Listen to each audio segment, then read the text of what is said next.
We saw the Figure 1 opportunity as a chance to further experiment with things that we've been developing previously as the ARKA group, especially concerning sort of collective and collaborative narrative. So having access to the public at large and having them participate in the work has been a really big thing for us. And on the scale it is literally physically in the gallery, and with the amount of people coming through, hopefully that's going to really expand things we haven't had the chance to do before. We collaborate directly with the public on making work, so the audience are asked to rearrange the airbeds. They'll be sort of making sculptural forms with us, and we'll be documenting them, and so that will be an ever-changing part of the installation. The premise of the ARKA group was to try and make scientific and philosophical concepts tangible to sort of a wider audience through the creation of hopefully innovative and poetic visual art, giving people access to those ideas so that there's some element of ownership there. It's not just a passive understanding, it's like a knowledge building exercise essentially. Some of the projects we've done before have involved working with scientists or trying to retell scientific knowledge in a way that's way more poetic or subjective, or sort of not dealing with truth statements or declarative statements. And I think that's maybe a theme, is like accessing some kind of knowledge that we couldn't necessarily understand within the subject. They could run fast to me, and my running was slow all days.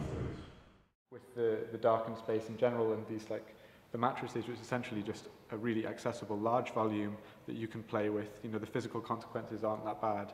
No one's going to get crushed or anything.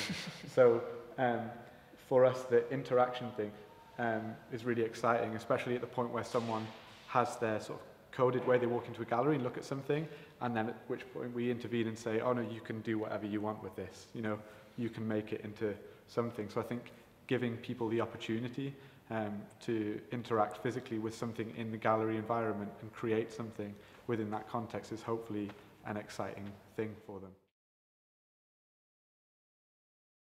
The abstract shapes come originally from the photographs of the British Museum, and particularly the Parthenon frieze, which were photographed in 1872 by Stephen Thompson. And then the images were distributed in these sort of large portfolios around the country to allow people to experience the sculptures without being able to travel to London. So this kind of, the idea of how that was almost the earliest form of how we look at kind of contemporary art daily now to access artworks. But obviously the experience of the image is very different to the experience of the object. So I'm kind of interested in that mediation between the two mediums. So it's kind of the way that a photographic negative kind of highlights the white plaster sections, so they kind of become overexposed. So these white plaster abstract shapes which are placed in to support the structure actually become the main part of the image and become visible over, you know, the man on a horse, which is kind of sculpted into the marble. It's sort of the accidental things that happen. So where you start noticing, sort of like when I was leaning my works away from the wall, the kind of the halo and the glow of the colour behind kind of became a lot more prominent. So it started making me question whether I was kind of following an aesthetic kind of line with the colour, or whether to kind of hold tight to the conceptual values, and how it's kind of this rigorous kind of framework I've set myself, and following sort of photographic tradition, so sort of hanging it on the wall and letting this kind of glow become just very subtle around the edge. I'm not entirely sure what they are. They're clearly not photographs, but they're not sculptures. They're obviously not paintings. They're kind of this, I suppose, there's some sort of object that kind of fits in between the photographic and the sculptural world. So it's kind of stripping back the image and just working directly with the material and kind of this split pattern hanging system. So it's kind of following this photographic idea, but then the image is no longer visible at the end. So it is photography, but it's not.